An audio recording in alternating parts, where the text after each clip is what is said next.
reasons were vital for the improvement of relations between the two nations. And number one, eradicating the misconceived notions of Muslims by British which was distorted by the belief that Muslims are the main contenders are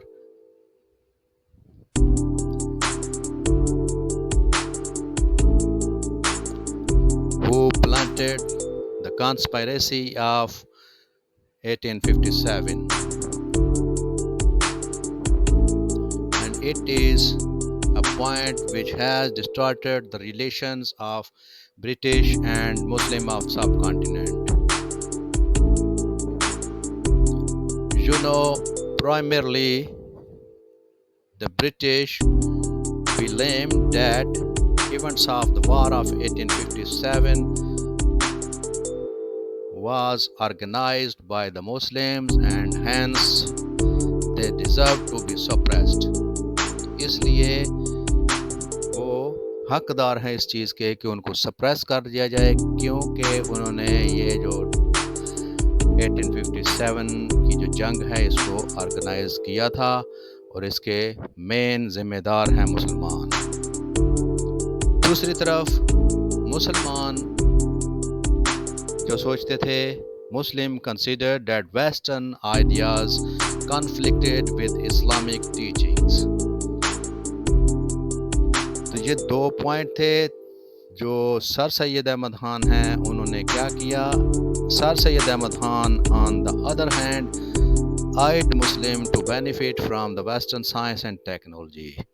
تو یہ تھی ان کی political contribution کہ انہوں نے مسلمانوں کے اوپر زور دیا کہ آپ اس سائنس اور ٹیکنالوجی جو ویسٹ کی ہے اس سے فائدہ اٹھائیں، نہ کہ آپ اسے بائیکاٹ کریں. تو پڑھتے ہیں آگے اور دیکھتے ہیں social contributions. In pursuance of defending Muslim positions, Sir Syed Ahmad Khan wrote many scholarly writing to build the case of Muslims as loyal to the British government. British government کو یہ دکھانے کے لیے، یہ کیس بلڈ کرنے کے لیے کہ مسلمان آپ سے لوئل ہیں. سر سید احمد خان نے کافی کام کیا اور بہت سے پمفلٹ لکھے.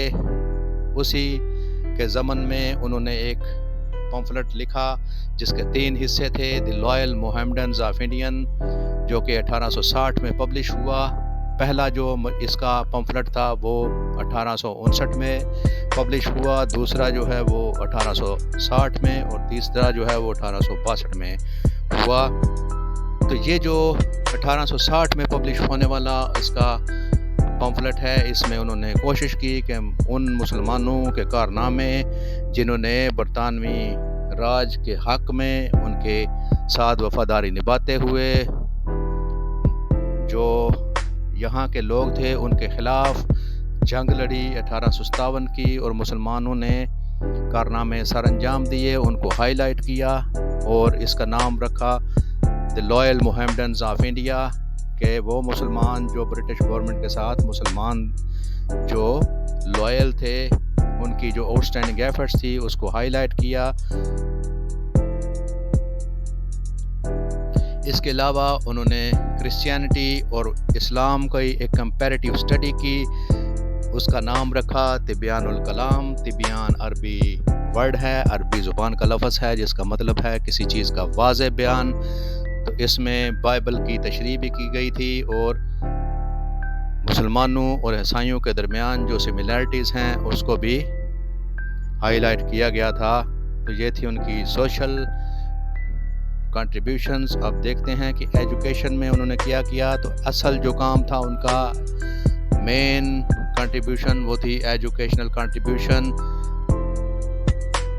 اس میں آپ دیکھ رہے ہیں کہ جو ایڈمنسٹریشن تھی، جب سر سید نے ایجوکیشن کا کام سٹارٹ کیا اس وقت ہندو جو تھے وہ برٹش ایڈمنسٹریشن میں وہ ٹوٹل 711 تھے جبکہ مسلمان 92 تھے. تو یہ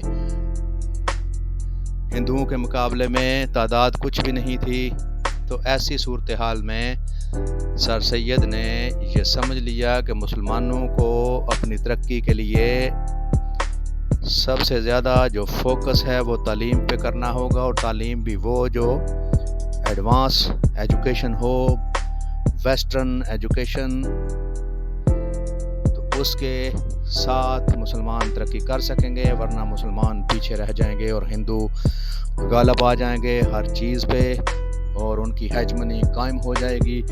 تو ان وجوہات کی بنا پہ سر سید Ahmad Khan aspired to transform Muslim educational achievement by instilling a desire for high quality education. There were around 711 Hindus in the administration in 1871, while compared to only 92 Muslims were present.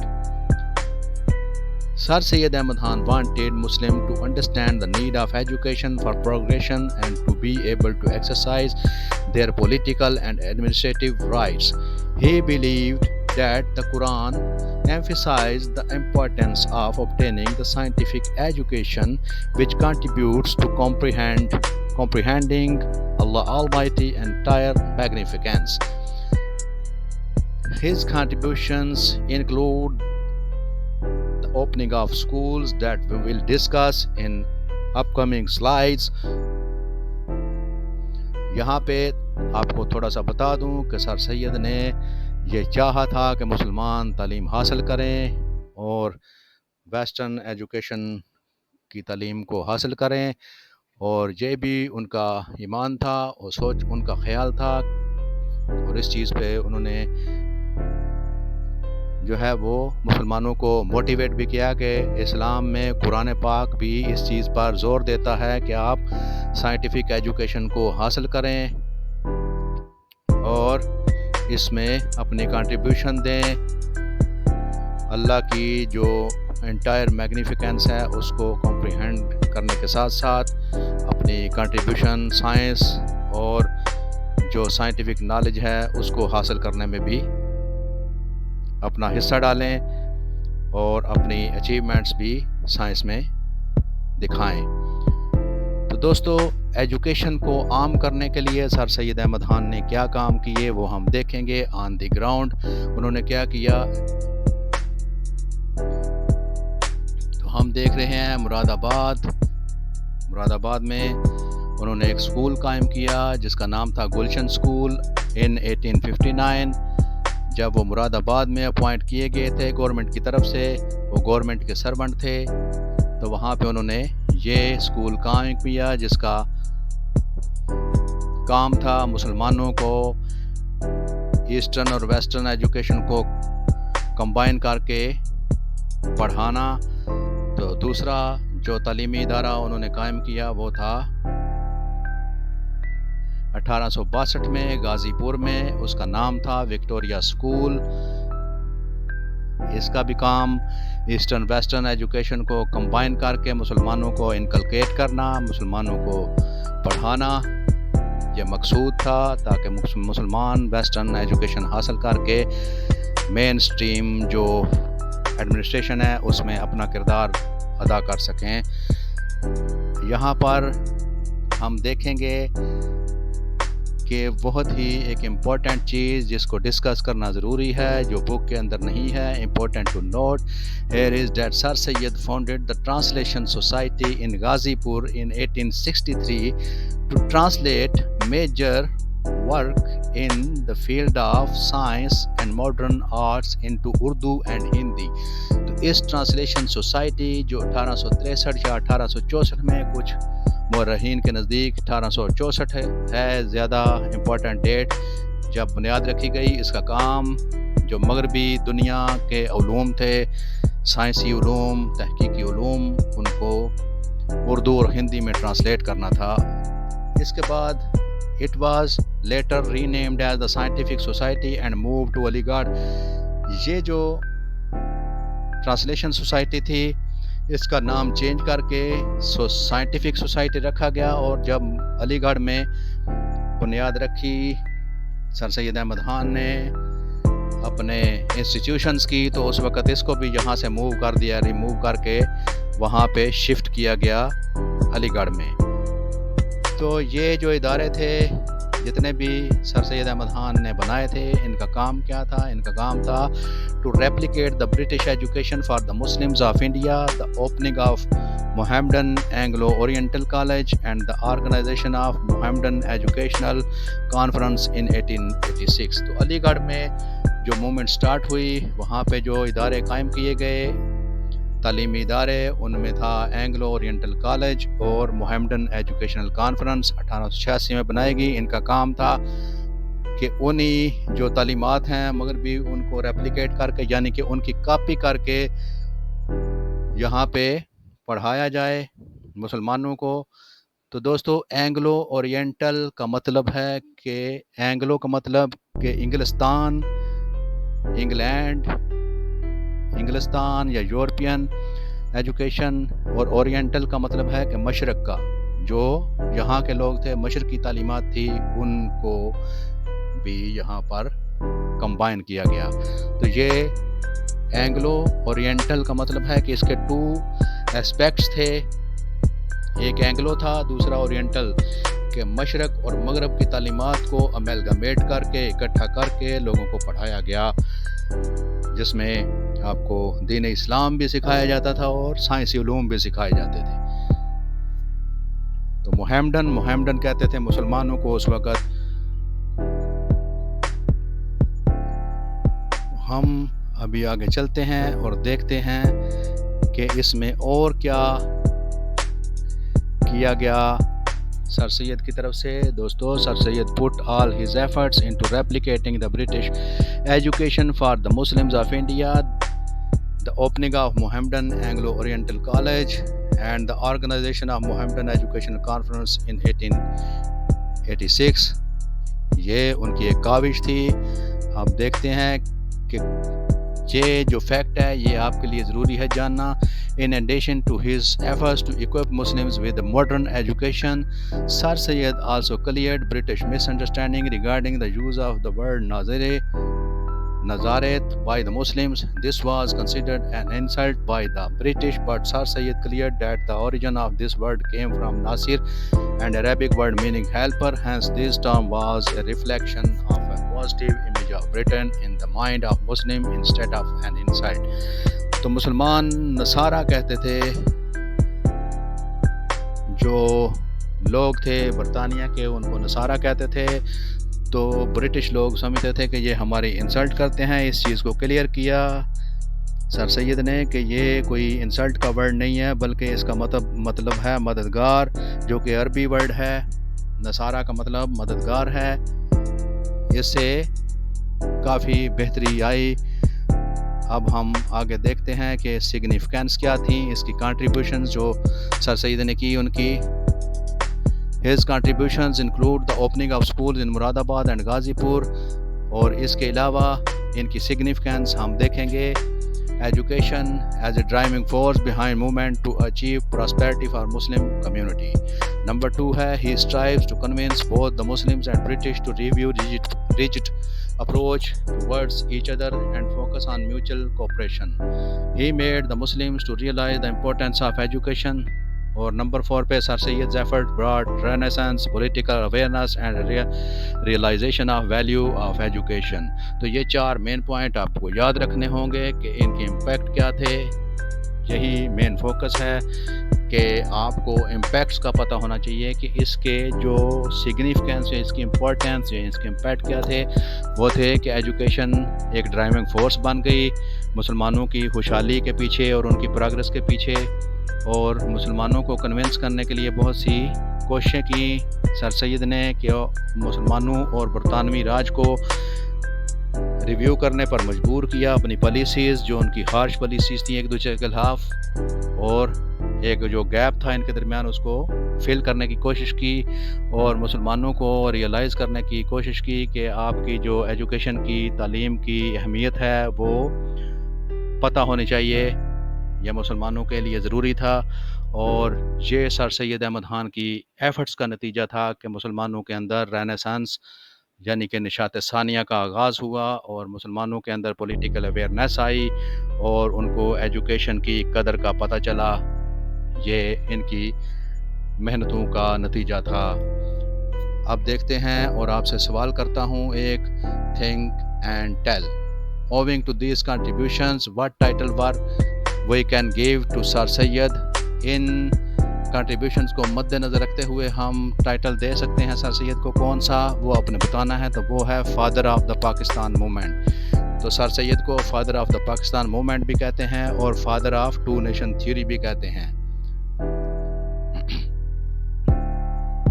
Next we move اور دیکھتے ہیں کہ آپ کا task کیا ہے. Task ہے write a short note on socio economic conditions of Muslim after war of independence. اس لیکچر کے بعد آپ کو اس قابل ہونا چاہیے کہ آپ شارٹ نوٹ لکھ سکیں. دوسرا ہے write a short note on educational services of sir Syed. تو اسی لیکچر سے آپ ہیلپ لے کے یہ سارے لکھ سکتے ہیں دونوں کویسچن کے آنسرز.